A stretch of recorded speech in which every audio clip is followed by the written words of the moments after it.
जय बाबा जयराम दास। आप सभी परिचित हैं कि बाबा जयराम दास जी का पावन मेला माधवदी एकादशी को यानी कि कल अपने गांव में आयोजित होने जा रहा है। आज सभी ग्राम वासियों से सभी बाबा जयराम दास जी के भक्तों को बहुत बहुत शुभकामनाएं और बाबा जयराम दास जी के सभी भक्तों से मेरी एक प्रार्थना है कि आज के दिन हम सभी भक्तजन हमारे ग्राम सरपंच महोदय से एक निवेदन करें कि हमारे गांव का जो नाम है पाली नाम को बदलकर इसे बाबा जयराम दास जी के नाम से इस गांव का नाम रखा जाए। नाम आप अपनी समझ से सुझाव दे सकते हैं। मेरी समझ में बाबा जयराम दास धर्म नगरी हो सकता है, बाबा जयराम दास धाम हो सकता है, बाबा जयराम दास त्यागी भूमि हो सकता है, त्यागी और नाम आप जोड़ सकते हैं। ऐसा करने से हमें बहुत बहुत लाभ होगा। इसके दो कारण हैं। एक तरफ तो पाली जो है पूरे भारत में 18 स्थान हैं, 18 से अधिक स्थान हैं जो पाली के नाम से हैं। राजस्थान में एक पूरा ज़िला पाली है, फरीदाबाद में एक पाली गांव है, रेवाड़ी में भी एक पाली गांव है और अन्य बहुत सारे वार्ड और स्थानों के नाम पाली हैं। तो जो भी भगतगण आते हैं दूर से तो उनको गलतफहमी हो जाती है। कुछ तो राजस्थान की पाली जाने की संभावना भी होती है, फरीदाबाद वाली और रेवाड़ी के पास पाली जाने की भी संभावना होती है। ये एक तकनीकी कारण मैंने बताया। जो पोस्ट ऑफिस की डाक आती है उनमें भी बहुत सारी दिक्कतें होती हैं। और जो मूल कारण ये है कि बाबा जयराम दास जी कि ये जो पावन भूमि है, जो जन्म स्थली है, इस भूमि के कण कण में बाबा की तपस्या का प्रभाव है, शक्ति है। और बाबा जयराम दास जी भारत ही नहीं समूचे विश्व के संत हैं। उनके दिए हुए जीवन संदेश आपके और हमारे जीवन को नहीं, समूचे विश्व के जीवन को बदलने का सामर्थ्य रखते हैं। बाबा के जीवन का एक संदेश आज भी मेरे जीवन का प्रेरणा स्रोत है। बाबा अपने जीवन काल में एक ही थाली में कबूतर के साथ, मोर के साथ, चिड़िया के साथ, बिल्ली के साथ, कुत्ते के साथ, बंदर के साथ, गौ माता के साथ, सभी जीवों के साथ भोजन करते थे। इसीलिए बाबा को सर्वंगी भी कहा गया। इससे साफ साफ हमें संदेश मिलता है कि बाबा जयराम दास जी ये कहना चाहते हैं, इस प्रकृति माँ की जितनी भी संतानें हैं वो सब समान है। हमें जीवों से प्रेम करना है और जीव हत्या को रोकना है, गौ माता की हत्या को रोकना है, गौ माता को राष्ट्र माता का सम्मान दिलाना है और समस्त जीवों को बचाना है। और इससे ऐसा करने से प्रकृति में एक सकारात्मक भाव, सकारात्मक ऊर्जा का निर्माण होगा। और आज जो मनुष्य अनेकों बीमारियों में घिरा हुआ है, कैंसर है और अन्य जानलेवा बीमारियां हैं, वो बीमारियां भी कम होंगी। और जीव हत्या जब रुकेगी तो इस प्रकृति में एक ऐसा सकारात्मक भाव बनेगा कि लोगों को मानसिक तनाव और दुख से मुक्ति मिलेगी। दूसरा जो सबसे बड़ा संदेश बाबा जयराम दास जी के बारे में जाता है, बाबा जयराम दास जी अपने जीवन काल में कभी भी किसी को नीचा नहीं समझते थे, किसी को ऊंचा नहीं समझते थे, सबको समान समझते थे।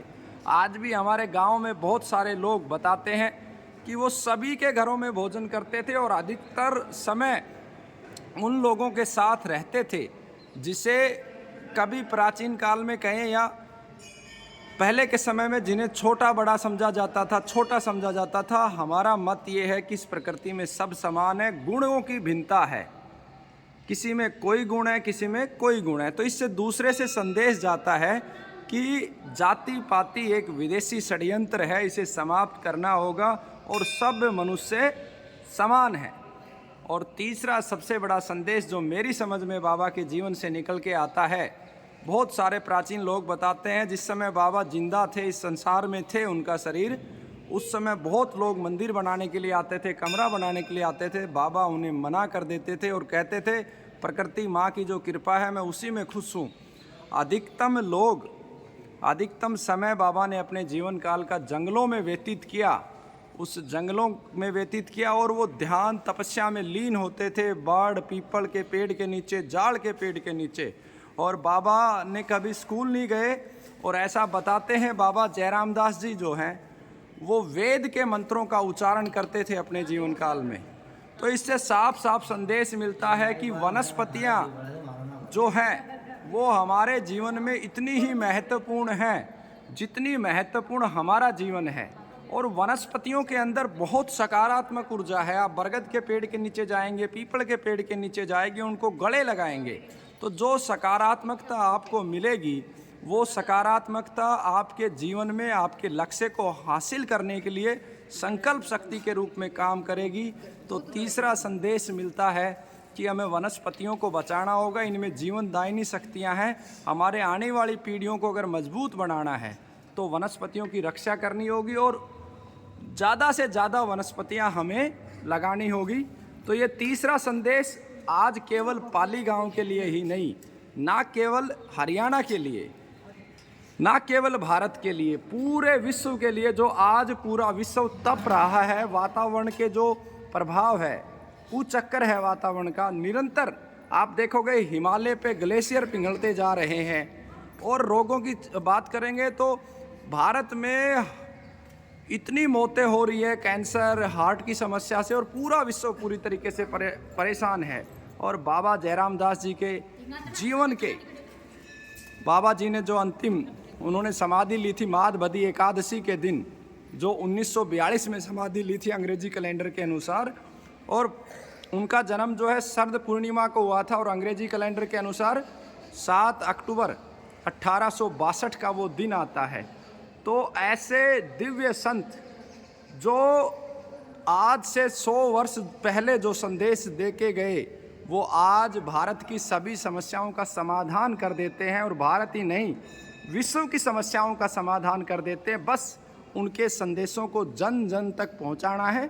तो इसके लिए मेरे सभी ग्रामवासियों से, समस्त बाबा जयराम दास जी के भक्तों से मेरी प्रार्थना है कि वो सभी इसके लिए सरपंच महोदय से, मंदिर कमेटी की जो सभी सदस्यों से प्रार्थना करें, सभी मंदिर कमेटी के सदस्य प्रार्थना करें कि इस पाली गांव का, जिसकी मिट्टी के कण कण में बाबा की तपस्या है, इसका नाम बदल के बाबा जयराम दास नगर, धर्म नगरी या अन्य नाम जो आपको उचित लगे, बस इसके नाम का जो प्रारंभ है बाबा जयराम दास जी से हो।